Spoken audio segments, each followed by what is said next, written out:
भिंडी के खेत में ससुराल।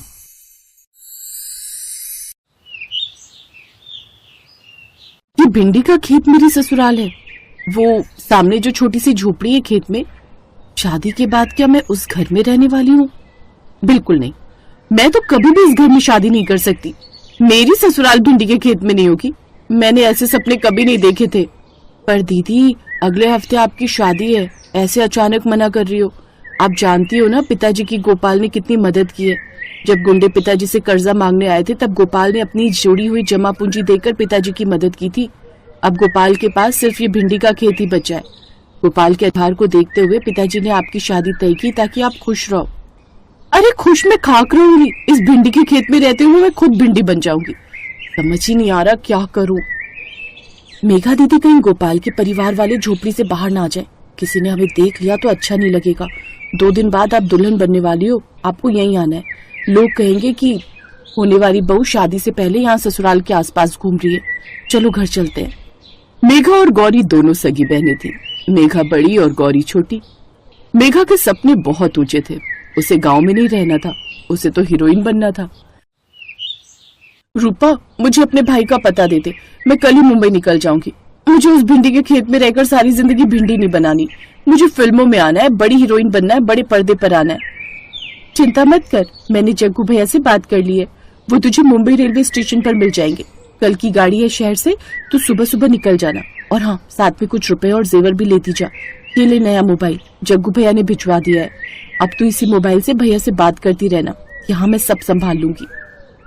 मेघा ने सोच लिया था कि वो शादी नहीं करेगी और भाग जाएगी, और ऐसा ही हुआ। शादी के दिन सुबह के समय सब तैयारियों में लगे हुए थे, पर मेघा तो भाग चुकी थी। गौरी, मेघा बहुत देर से दिखाई नहीं दे रही, कहाँ है वो? उसको हल्दी लगनी है। पता नहीं माँ, मैं भी बहुत देर से दीदी को ही ढूंढ रही हूँ। जानकी चाची, मेघा भाग गई। ये देखो, मुझे चिट्ठी देकर गई है। मैंने उसे रोकने की बहुत कोशिश की पर वो रुकी ही नहीं। बोली मैं मुंबई जा रही हूँ फिल्मों में काम करने। क्या मेघा शादी छोड़कर भाग गई? हे भगवान, ये तूने क्या कर दिया? मेघा हमारी इज्जत को नीलाम करके कहाँ चली गई तू? इतना अच्छा लड़का है गोपाल, कितनी मदद की उसने हमारी। उसके अच्छे व्यवहार को देखते हुए ही मैंने मेघा की शादी उसके साथ तय की थी। सारे रिश्तेदार आने वाले हैं। गोपाल के घर डोली नहीं गई तो उसकी कितनी बदनामी होगी। नहीं नहीं, ऐसा कभी नहीं होगा। जानकी और रामदीन फूट फूट कर रोने लगे। गौरी से उनका दर्द देखा नहीं गया। बापू, आप चिंता मत करो, आपकी और गोपाल जी की इज्जत पर कोई आंच नहीं आएगी। मैं गोपाल जी से शादी करूंगी, आप उन्हें समझा दो। मुझे लगता है वो आपकी बात को समझ जाएंगे। जीती रह मेरी बच्ची, भगवान तुझे सारी खुशियां दे। जानकी, देखा, हमारी दोनों बेटियों में जमीन आसमान का फर्क है। एक हमारी इज्जत उछाल कर चली गई और दूसरी हमारी इज्जत बचाने का प्रयास कर रही है। मैं अभी जाकर गोपाल और उसके परिवार वालों से बात करता हूँ। रामदीन ने गोपाल और उसके परिवार वालों से बात की।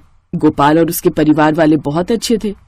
कोई रिश्ता ना होते हुए भी गोपाल ने एक इंसानियत के नाते रामदीन की पहले भी बहुत मदद की थी।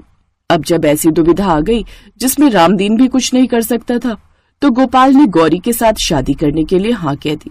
और फिर शुभ मुहूर्त में गोपाल और गौरी की शादी हो गई। खूब खुशियों के साथ गौरी का गृह प्रवेश हुआ। बहू, तुम भी कहोगी कि कैसी ससुराल है भिंडी के खेत में। इस छोटी सी झोपड़ी में तुम्हें रहना पड़ेगा। माँ जी, आप लोगों का दिल इतना बड़ा है। गोपाल जी ने बापू के लिए बहुत कुछ किया है। इन्होंने अपने दोस्त से उधार पर पैसे दिलवाए, अपने जुड़े हुए खुद के पैसे बापू को दिए, क्योंकि आपने खुद का घर बनाने के लिए रखे हुए थे। आपने अपनी जमीन बेच दी जबकि आप अपना नया घर बना सकते थे। आपने हमारी मदद की। हमारे से आपका कोई मतलब भी नहीं था, सिर्फ एक जान पहचान थी। कोई इतना नहीं करता माँ जी जितना गोपाल जी और आप सब ने किया।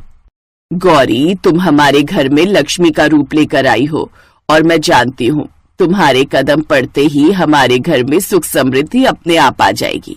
मुझे तुम पर और अपने गोपाल पर बहुत भरोसा है। गोपाल बेटा, कुछ दिनों के लिए शहर घुमाओ, फिर उसके बाद तुम काम में लग जाओगे। बहू के साथ थोड़ा समय बिताओ, तभी तुम दोनों एक दूसरे को ज्यादा जानोगे। ठीक है माँ, जैसा गौरी को ठीक लगे। अभी सब बात कर ही रहे थे कि तभी सेठ जी आ जाते हैं। अरे गोपाल, अरे तेरे लिए भिंडी का नया ऑर्डर लाया हूं भाई। एक सेठ जी हैं जो भिंडी खरीदने के लिए तैयार हो गए हैं। तुझे जल्दी ही भिंडी की खेती बढ़ानी होगी, समझे? बहुत अच्छे दाम दे रहे हैं। और ये देख, एडवांस पैसे भी दिए हैं। मैंने अपना मुनाफा रख लिया है, बाकी तू रख। गोपाल की माँ तू सही कहती थी। हमारे घर में तो सचमुच जो है लक्ष्मी आई है। सेठ जी कितना बड़ा ऑर्डर लेकर आए हैं भिंडी का, देखो। हाँ, तुम सही कह रहे हो। गौरी सचमुच लक्ष्मी बनकर आई है। गोपाल बेटा, तुम लोग घूम कर आ जाओ, फिर उसके बाद ये ऑर्डर। जानकी बहन, ऑर्डर तो जल्दी जल्दी पूरा करना है। अभी जितनी भी खेत में भिंडी आई है वो सारी तुम्हें 2 दिन में ही पैक करके भेजनी है। माँ जी, पहले काम जरूरी है, हम फिर बाद में कभी घुमाएंगे। हमें ये ऑर्डर हाथ से जाने नहीं देना। मैं भी भिंडी तोड़ने में आप लोगों की मदद करूंगी। हम सब बहुत जल्दी इस ऑर्डर को पूरा कर देंगे। गौरी की बात सुनकर सबके चेहरों पर खुशी आ जाती है। गौरी का स्वभाव बहुत अच्छा था। उसने बहुत ही मेहनत के साथ अपने ससुराल वालों की पूरी मदद की। उसे अच्छे से बोरियों में भरवाया और गोपाल के साथ मिलकर अगली फसल की तैयारी की। गौरी के आने के बाद गोपाल और उसके परिवार वालों की किस्मत बदल गई। जो परिवार कल तक भिंडी के खेत में रहता था, आज भिंडी की बिक्री होने के बाद गौरी के ससुराल अब भिंडी के खेत में नहीं थी, बल्कि उन्होंने खेत के बराबर में ही एक बड़ी हवेली खरीद ली थी, जहाँ पर गौरी अपने ससुराल वालों के साथ बहुत सुख से रहती थी। एक दिन अचानक गौरी की बड़ी बहन मेघा उसके सुख में खलल डालने के लिए वापस लौट आई। गौरी, तुम लोग इतने अमीर हो गए, पर अचानक? मेघा दीदी, सब भगवान की कृपा है। बुरा मत मानना गौरी, भगवान की नहीं, मेरी कृपा है। अगर मैं उस दिन शादी छोड़कर ना जाती तो आज तुम इस घर की बहू ना होती। वैसे तो इस घर पर और गोपाल पर मेरा हक है। मैं तो तुम्हें जीजा जी नहीं कहने वाली, क्योंकि मेरे मुंह से निकलेगा ही नहीं। मैं तो तुम्हें गोपी ही बोलूंगी, जैसे पहले बोला करती थी। मेघा, पहले की बात और थी। अब मैं तुम्हारी छोटी बहन का पति हूं, इसलिए तुम मुझे गोपाल कहकर ही बुलाओ। और मुझे एक बात समझ में नहीं आ रही, तुम तो मुंबई हमेशा के लिए चली गई थी, वापस क्यों लौट आई? गोपाल ने मेघा के साथ थोड़ा रूखा व्यवहार किया, जो मेघा को पसंद नहीं आया। मेरी मर्जी, नहीं मन लगा फिल्मों में, इसलिए गांव वापस लौट आई। बस अब तो मन है किसी पैसे वाले के साथ शादी करके सारी जिंदगी आराम से रहो, पर कोई पसंद ही नहीं आ रहा। मुझे तो तुम पसंद थे। मेघा दीदी, जरा बाहर चलना, मुझे आपसे कुछ काम है। अच्छा, मेरे से काम है, चलो। गौरी मेघा को हवेली के बाहर ले गई और गुस्से से बोली, देखो मेघा दीदी, गोपाल जी आपसे शादी कर रहे थे, पर आप चली गई। आपने गोपाल को उस समय छोड़ा जब दोनों परिवारों की इज्जत का सवाल था। अब आप इस गलतफहमी में मत रहना कि आप दोबारा गोपाल को पालोगी। अब सब कुछ बदल गया है दीदी। गोपाल जी मेरे पति हैं और मेरा उनका जन्म जन्म का साथ है, इसलिए अपनी सीमा मत लांघना। आप आओ, मेरे से मिलो, मेरे ससुराल वालों से मिलो, पर गोपाल जी से दूरी बनाकर रखना, वरना मैं बर्दाश्त नहीं कर सकूंगी। हाँ हाँ, तो मैं कौन सा तेरे गोपाल से चिपक रही हूँ? मुझे गोपाल से भी पैसे वाला लड़का मिल जाएगा। अरे जितनी मर्जी हवेली बना ले, सबको यही पता है कि तेरी डोली भिंडी के खेत में आई थी और आज भी तुम वही भिंडी बेचकर खा रहे हो। मैं भी अपने लिए पैसे वाला लड़का ढूंढूंगी, गोपाल से भी बड़ा पैसे वाला। हाँ तो अच्छी बात है दीदी, ढूंढो। मुझे अपने ससुराल वाले बहुत प्यारे हैं, मैं यहाँ बहुत खुश हूँ। आप यहाँ से जा सकती हैं। मेघा गुस्से में पैर पटकती हुई घर चली गई। उस दिन के बाद दोबारा उसकी कभी हिम्मत नहीं हुई कि वो गोपाल और गौरी के रिश्ते में दरार डाले, क्योंकि गोपाल और गौरी का रिश्ता पवित्र रिश्ता था जो मन से जुड़ा था।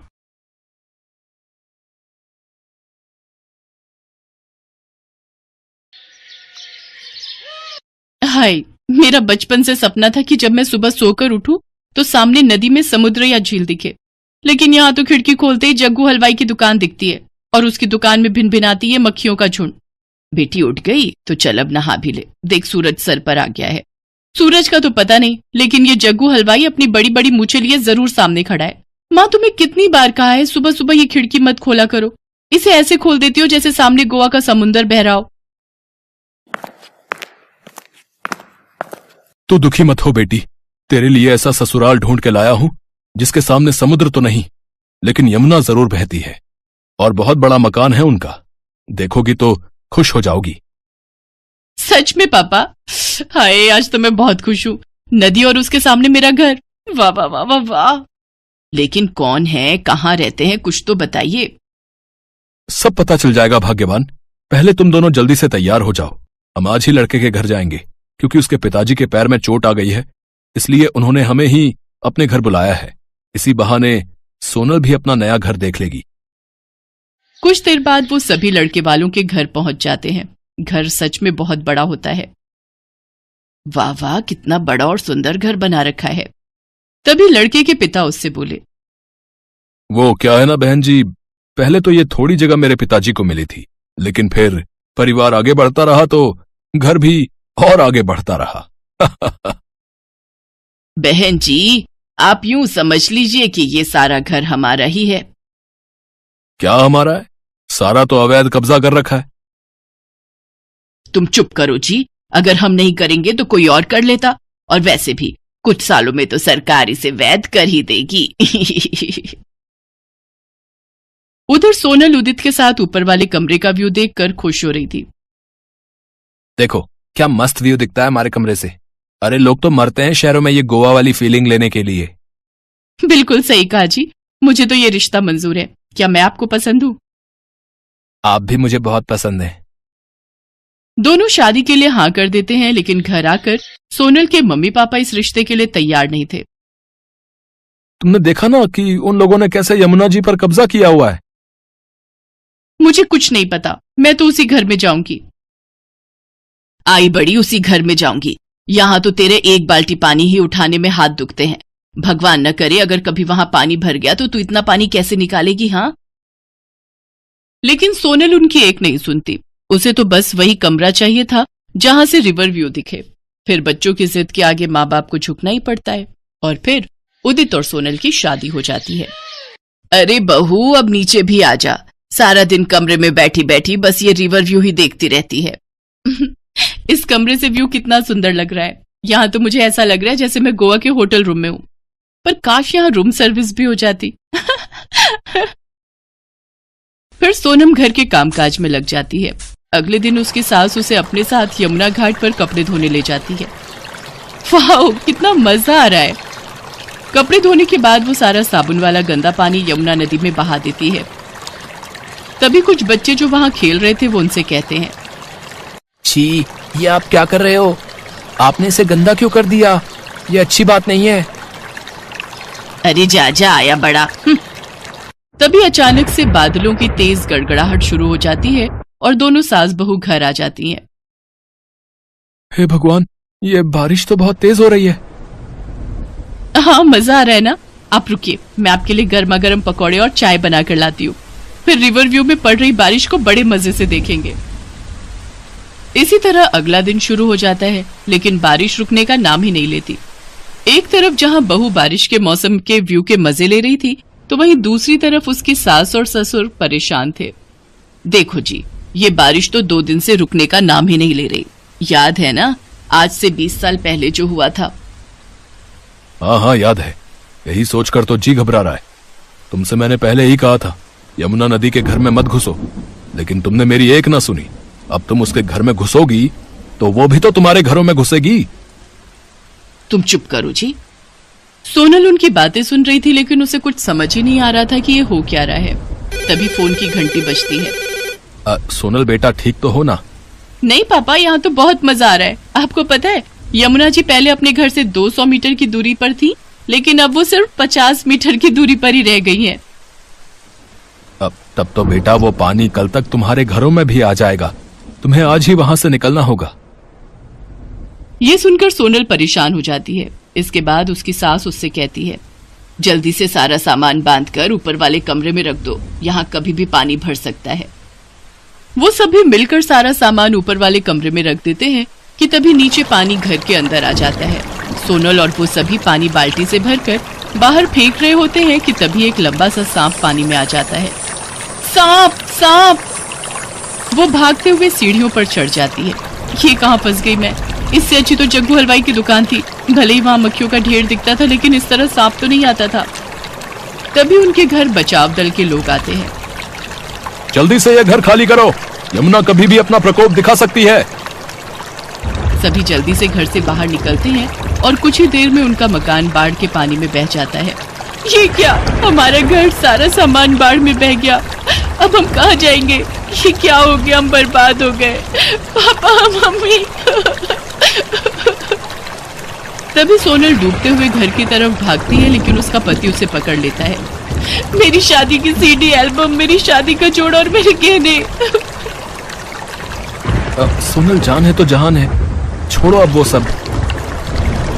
वहीं खड़ी सोनल की सास वो सब चुपचाप देख रही थी, क्योंकि वो भली भांति जानती थी कि उसने जो यमुना के घर में घुसने की गलती की थी उसकी सजा तो उन्हें मिल रही थी। लेकिन बेचारी सोनल, जो नई नई शादी करके अपने सपनों के घर रिवर व्यू का मजा लेने आई थी, उसका वो सपना पल भर में ही चकनाचूर हो गया और वो बाढ़ का पानी सामान के साथ साथ उसके सपनों को भी बहा कर ले गया।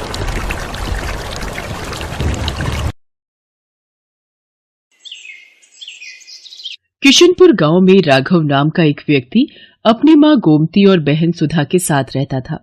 गोमती और सुधा स्वभाव से बहुत ही तेज तर्रार थी। एक दिन राघव ने अपनी मां गोमती से कहा, माँ, मैं प्रार्थना से शादी करना चाहता हूँ। पर वो तो एक अनाथ लड़की है। भले ही प्रार्थना अनाथ और गरीब है, पर वो स्वभाव की बहुत अच्छी है। उसे परिवार में मिलजुल कर रहना आता है।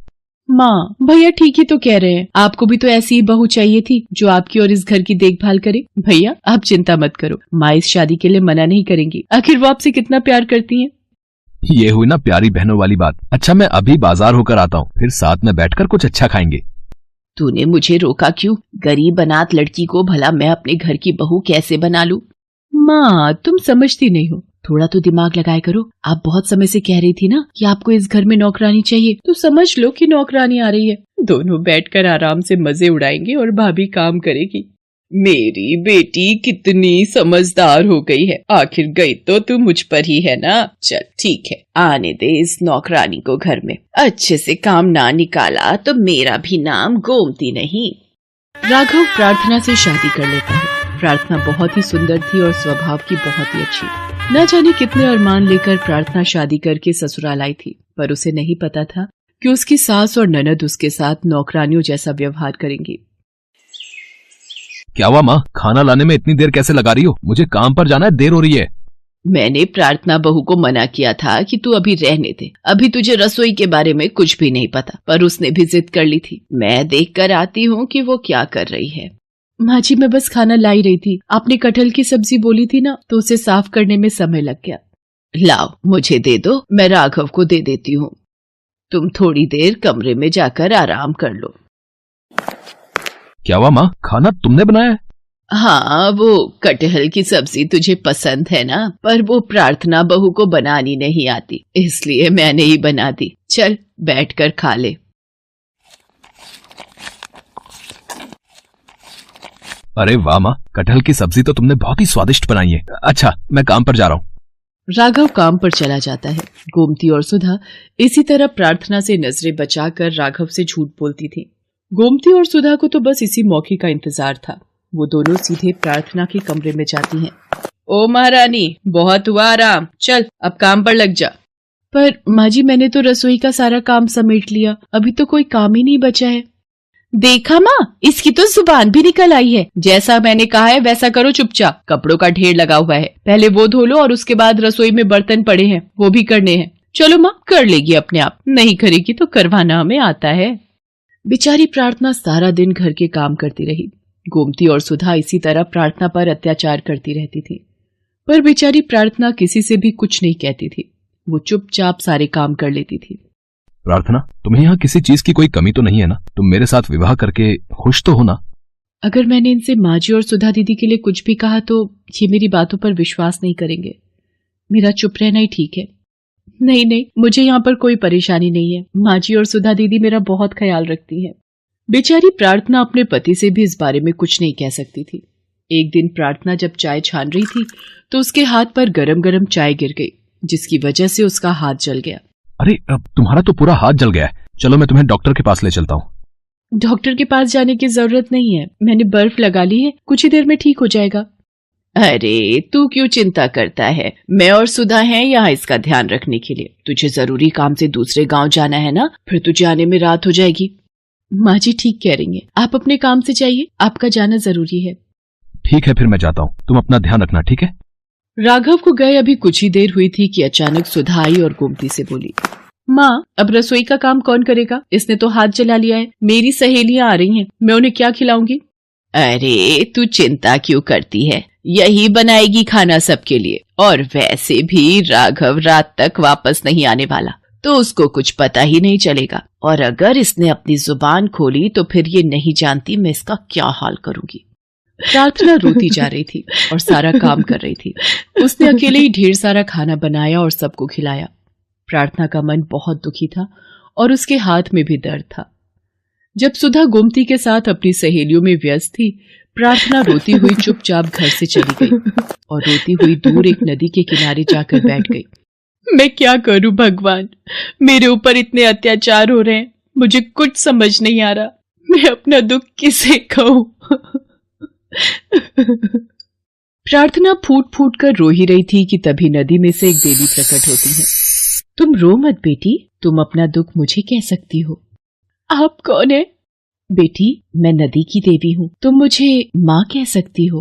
प्रार्थना नदी की देवी को अपनी सारी दुख भरी कहानी बताती है। नदी की देवी प्रार्थना से कहती है, प्रार्थना, ये एक जादुई नदी है, अपना हाथ इस नदी के पानी में डुबो दो।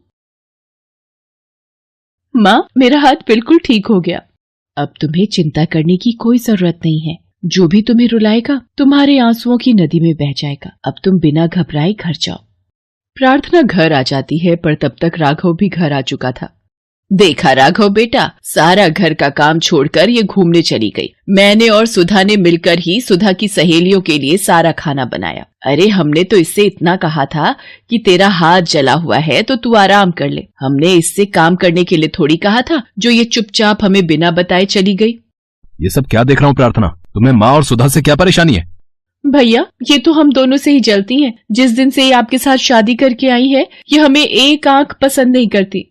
नहीं नहीं, ऐसी कोई बात नहीं है। मैं तो सारा खाना बना कर ही गई थी। मेरा मन उदास था, इसीलिए कुछ देर के लिए चली गई थी। अगर तू सारा खाना बना कर गई थी तो हम दोनों माँ बेटी क्या झूठ बोल रहे हैं? राघव, अगर तुझे इस पर विश्वास है तो एक काम कर, हम दोनों माँ बेटी यहाँ से हमेशा के लिए चले जाते हैं। अब तो भाभी तुम्हारी कलेजे में ठंडक पड़ गई होगी। हम दोनों माँ बेटी को घर से बेघर क्यों कर रही हो? तुम्हें तो शर्म आनी चाहिए, हमारे ऊपर झूठा इल्जाम लगाती हो। मैं सच कह रही हूँ, ये लोग मेरे से बहुत काम करवाती थी और आज भी मैंने ही खाना बनाया है। प्रार्थना रोते रोते राघव को अब तक की सारी बात बताती है, पर अचानक प्रार्थना की आंखों से गिरे आंसू एक नदी का रूप ले लेते हैं और गोमती और सुधा उस नदी में डूबने लगती हैं। नदी के ऊपर गोमती और सुधा के द्वारा किए गए अब तक के सारे अत्याचारों का चित्रण आ जाता है, जिसे देखकर राघव गुस्से में आ जाता है। राघव बेटा, बचाओ, हम डूब रहे हैं। भैया बचाओ, ये नदी हमें ले डूबेगी। माँ, सुधा, मैंने सब देख लिया है। तुम लोगों ने प्रार्थना पर कितने अत्याचार किए, पर ये बेचारी कुछ भी नहीं बोली। अब यही आप दोनों को बचा सकती है। प्रार्थना बहू, हमें माफ कर दो, हमसे गलती हो गई। हमने तुम्हें बहुत दुख दिए, हमें बचा लो। भाभी, मैंने आपको बहुत सताया, पर मैं मरना नहीं चाहती, मुझे माफ कर दो।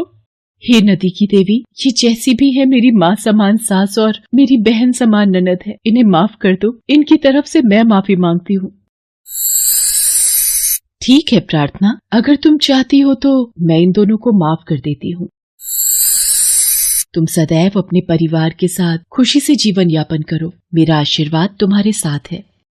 गोमती और सुधा को एहसास हो गया कि हमें कभी भी किसी के साथ बुरा व्यवहार नहीं करना चाहिए, नहीं तो बुराई हम पर पलट कर आती है।